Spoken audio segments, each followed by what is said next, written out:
para que não surgisse a impressão de que uma ação controlada desde Cuba ou questão do...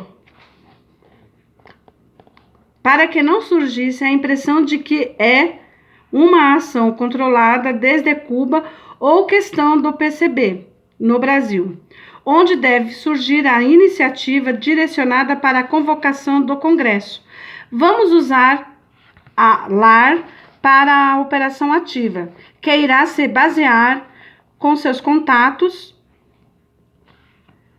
nos ambientes nacionalistas. LAR não deverá ocupar um posto visível, não deve se pronunciar publicamente, mas deve nos garantir o controle da operação ativa, assim como entregar novos recursos fornecidos por nós para a operação. No início, até o momento da organização do Congresso Latino-Americano, vamos entregar a soma de $5.000. Supomos que, com essa soma, LAR alugará um escritório, irá equipá-lo, empregará uma secretária, encomendará cartões impressos com o logo da organização e fará tudo aquilo que for necessário para um funcionamento normal do escritório do Comitê Brasileiro. Com esse dinheiro, pagará também passagens aéreas para os membros do comitê que sejam fracos financeiramente, para que possam chegar às reuniões de fundação, estudantes, ativistas de sindicato, etc. Apesar de a Residentura ter relatado à Praga que, na opinião do agente, seriam necessários pelo menos $12.000, a central, em tom de contrariedade, comunicou que entregaria por intermédio de Moldan apenas $5.000. Durante esse tempo, as residenturas nos outros países da América Latina já haviam preparado listas de pessoas e organizações favoráveis a Cuba, que poderiam ser incluídas na operação. Os soviéticos também forneceram uma lista semelhante. Como foi lembrado no capítulo 14, a STB teve problemas com o agente LAR,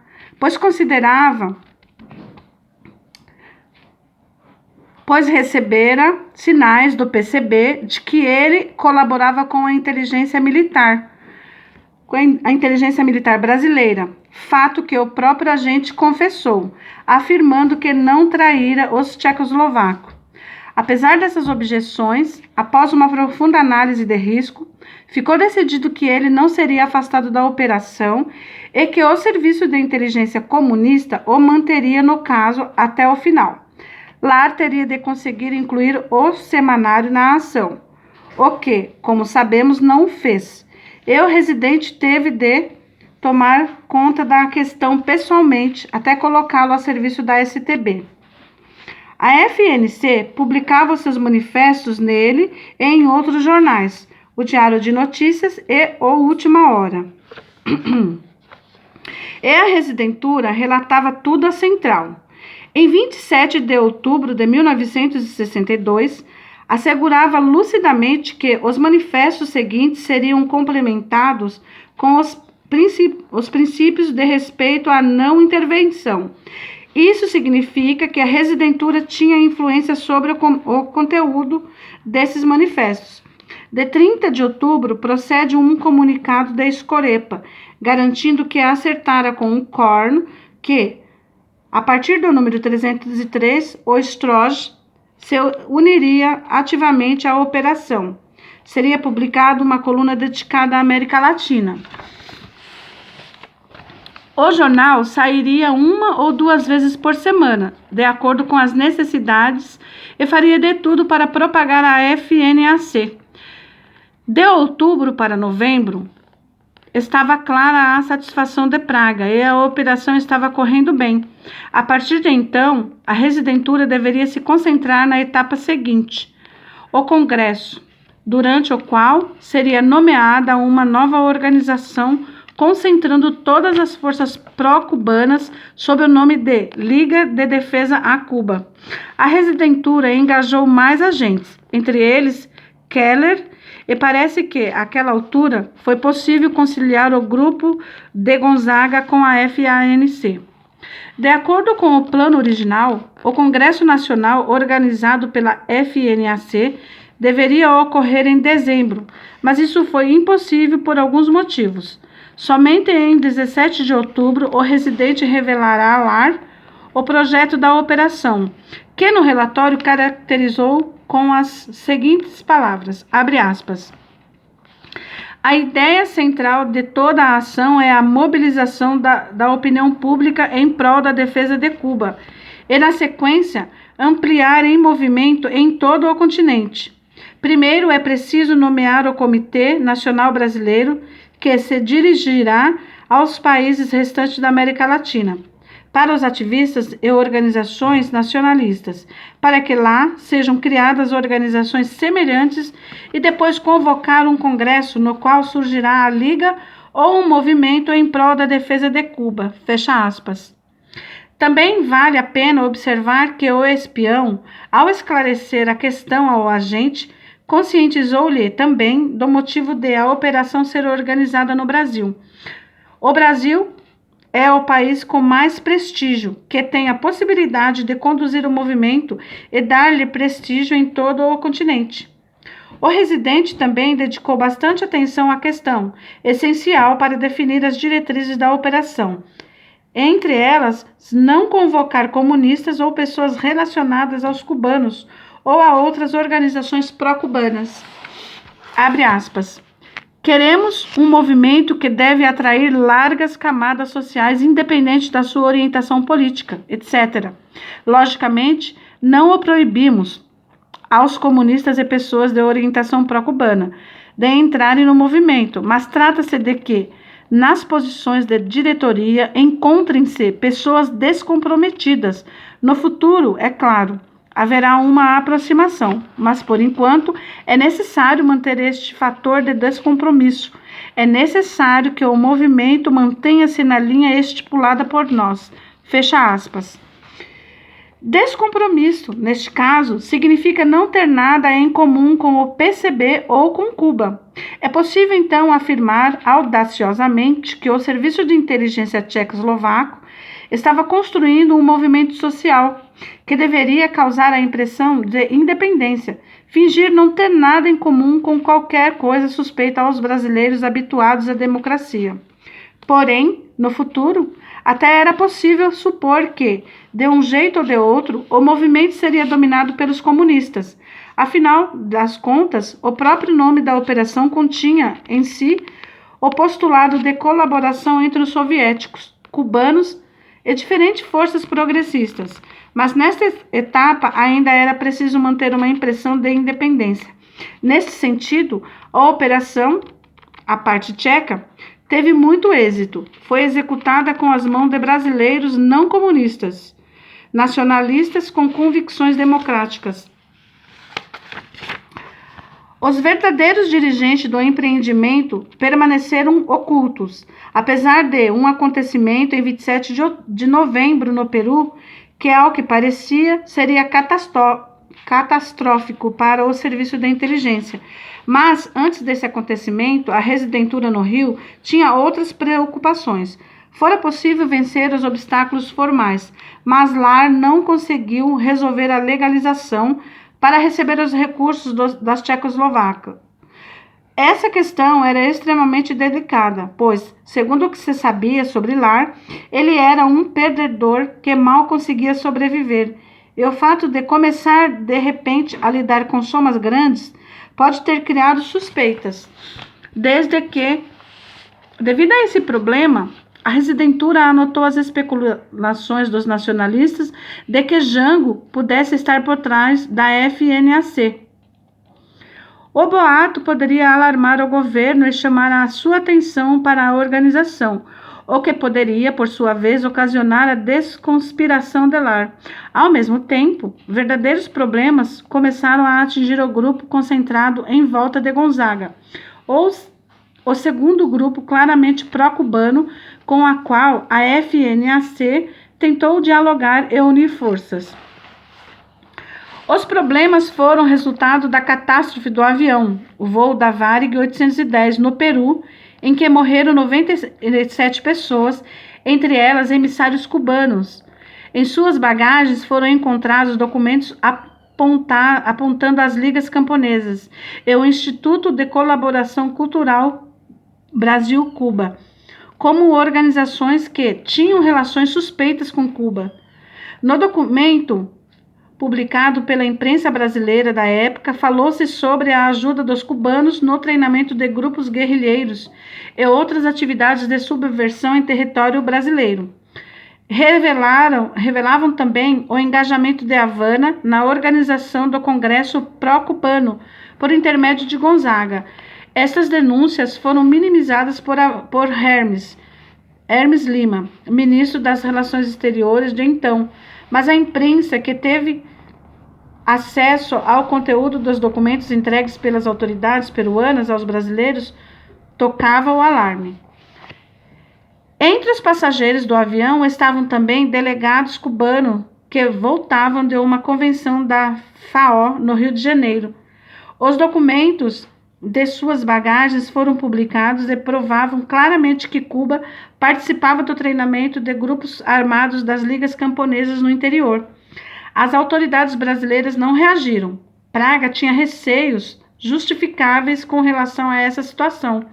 No início parecia que, devido à descoberta dos materiais comprometedores, a questão cubana seria totalmente desmascarada, mas isso não aconteceu, e ao serviço da inteligência tchecoslovaco, caberia proceder com cautela e não engajar pessoas relacionadas com Cuba na operação.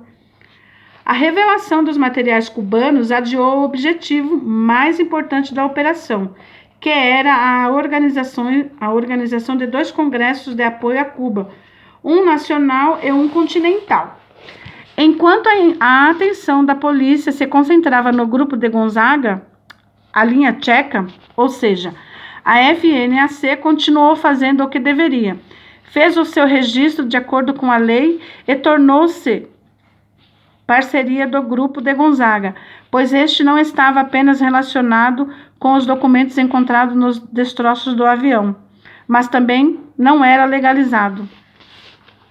A organização fundada pela STB iniciou a nomeação do comitê preparatório, no que já estavam engajados alguns agentes e colaboradores. Segundo os documentos da central, os soviéticos queriam tomar a iniciativa na operação, mas a descoberta do mensageiro cubano mudou radicalmente a situação e o trabalho da STB passou a ser essencial para os soviéticos. No que diz respeito à organização dos congressos, os soviéticos financiaram Prestes diretamente e Gonzaga indiretamente, através de Prestes, pois viam neles os principais organizadores da ação. Porém, no final de janeiro de 1963, reconheceram que somente a FNAC possuía chances reais de finalizar a operação de maneira satisfatória. Mesmo assim, cada um dos lados que participou do empreendimento possuía as próprias visões e objetivos: alcançar Carlos Prestes, chefe do PCB, e forçar os cubanos, o general Gonzaga ou, ao final, Moscou. Prestes e Moscou preferiam Gonzaga. Moscou, quanto aos congressos, financiava Prestes. Na pasta existe a tradução de um documento cubano que afirma que Havana sabia que Prestes entregara aos organizadores do congresso 200 milhões de cruzeiros, ou seja, 280 mil dólares. Isso causou um certo escândalo e adiou ambos os congressos. Quando surgiram os problemas com o avião, Moscou pediu a Praga ações efetivas. Depois de certo tempo, ficou certo que a aparição dos materiais comprometedores não trouxera nenhuma consequência. A polícia não fizera nada em relação a Gonzaga. Os soviéticos sentiram-se novamente seguros de si e desejaram que o papel mais importante fosse cumprido pelo grupo apoiado pelo PCB.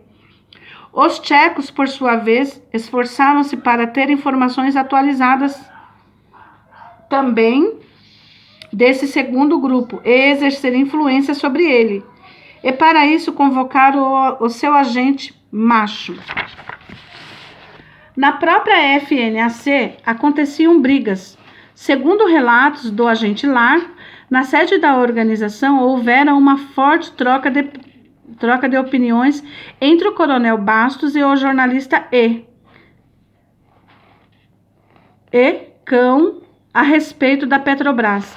Cão estigmatizou os interesses obscuros do coronel. Este se sentiu ofendido e, se não fosse a intervenção de Lar, provavelmente os dois teriam partido para a agressão física.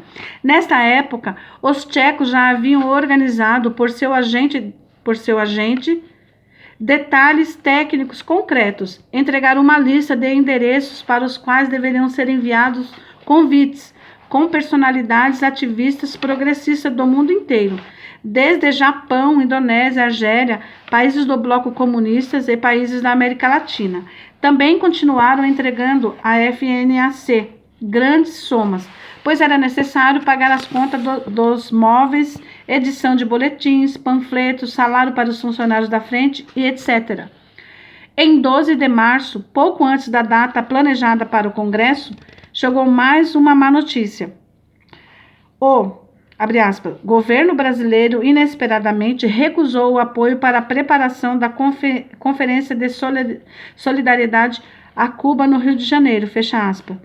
Até agora, as fontes cubanas e soviéticas garantiam que a ação de apoio a Cuba contasse com a permissão discreta de Goulart, e a STB havia chegado à comissão de que, por parte do governo, não existia nenhuma ameaça.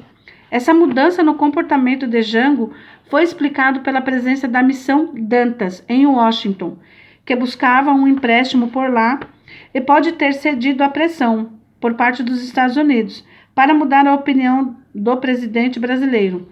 Santiago Dantas, ministro das Finanças, tentava obter um empréstimo significativo para o seu governo. Ao que parece, devia estar desesperado, pois, apesar de sua orientação esquerda e pró-cubana, rendeu-se à pressão de Washington e retirou o apoio para o Congresso. Em consequência disso, a central em Praga convocou as residenturas na América Latina para organizarem imediatamente entre aspas, apoio para o apoio, ou seja, para que ajudassem os países da América Latina a organizar ações de influência. No México, o Serviço de Inteligência Tchecoslovaco organizou uma ação que consistia em enviar telegramas de diferentes organizações para Jango, exigindo uma declaração de apoio a Cuba e a possibilidade de organizar o Congresso em solidariedade à ilha. Em 16 de março, os delegados nacionalistas, deputado Magalhães e Max da Costa Santos, encontraram o presidente e, em nome do comitê de preparação, ouviram do chefe do Estado que ele não daria um passo contra o Congresso. Entretanto, o golpe mais forte não viera do Palácio da Presidência, mas de Carlos Lacerda, governador do estado da Guanabara. Em 25 de março, ele proibiu a organização do Congresso no Rio, planejados para o dia seguinte. Assim, com a participação de 2.000 delegados, o Congresso começou na cidade próxima de Niterói, em outro estado. Macho conhecia o governador do estado do Rio de Janeiro, Bédiger Silveira, o que tornou possível transferir em tempo relâmpago o local dos congressos. Na opinião da residentura, a proibição de Lacerda apenas esquentou a atmosfera e causou mais interesse por parte das mídias, além de tentar dispensar e prender alguns dos delegados. Houve, inclusive, protestos por parte da imprensa de direita, que não apoiava Cuba, mas ficou desgostosa com o comportamento antidemocrático do governador. O Congresso, então, começou. Os convidados de fora do continente americano não conseguiram chegar, pois o Itamaraty recebera recomendações para resolver a questão de um modo lento, ou até para não dar os vistos, e no fim chegaram delegados de apenas 11 países. Mesmo assim, estava em Niterói, de acordo com o relatório do camarada Escorepa, mais de 3.000 delegados. Na cerimônia de abertura, apresentaram-se 42 deputados do Congresso Nacional, do Parlamento, incluindo 8 da UDN. O capitão Escorepa, com visível satisfação, enviou um relatório à Praga informando que, abre aspas, nos últimos dias do evento, Lacerda esteve à beira de uma crise nervosa, fecha aspas. Também Vasil, o residente soviético, demonstrou satisfação completa. Na pasta foram reunidos relatórios de diversas residenturas de todo o mundo, e todos anotaram uma grande resposta quanto à organização do Congresso. Foi mencionado no The New York Times, mídias de todo o mundo escreveram sobre a questão, concretamente sobre a FNAC, ou pelo menos mencionaram. Ainda durante o Congresso, o residente informou ao agente Lar que deveria desfazer a FNAC imediatamente, pois, a partir de então, a nova Organização de Solidariedade a Cuba, nomeada durante o Congresso e sob a direção do general Gonzaga, é que se ocuparia da questão de apoio. Essas eram as instruções de Moscou, e nos documentos não existem sinais de que os tchecos tenham protestado. O general, por sua vez, parece que agradeceu muito a Lar pela ajuda que prestou. Revelou-lhe que pensava que por trás da FNAC estivesse o próprio Goulart e que desejava demonstrar publicamente a sua gratidão, por intermédio da imprensa. De acordo com as instruções de seu oficial condutor e respeitando os princípios da conspiração, Lara rejeitou as demonstrações de gratidão. O general queria a qualquer preço descobrir os nomes dos industriais que estavam por trás do surgimento da FNAC, pois gostaria de lhes direcionar um pedido de apoio à nova organização.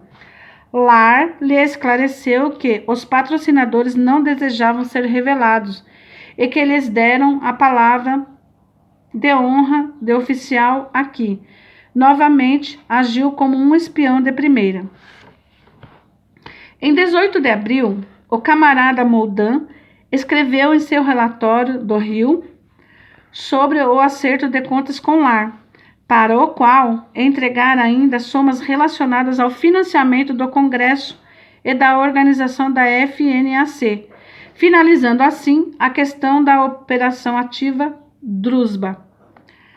O Serviço de Inteligência tchecoslovaco gastou quase 6 milhões de cruzeiros na operação, engajou agentes e colaboradores, usou o jornal O Semanário e participou da edição dos boletins da FNAC e de alguns folhetos dedicados ao problema cubano, que foram distribuídos para o Congresso.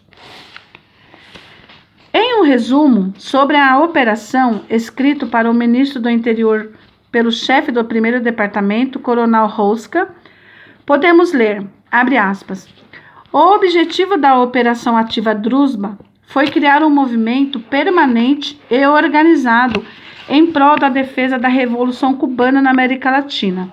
Com esse objetivo, inicialmente foi nomeado um comitê de preparação da Frente Nacional de Apoio a Cuba, a FNAC, e depois foram convocados os congressos. No Congresso foi anunciada a fundação de uma nova organização sob a direção do general Gonzaga. Esse foi o desejo de Moscou e assim foi feito. Foram engajadas na operação não só as residenturas da América Latina, mas também da Ásia e África. O chefe do Serviço de Inteligência gabou-se, demonstrando a importância do evento e que o governo americano se assustara a tal ponto que pressionara autoridades brasileiras para freá-lo.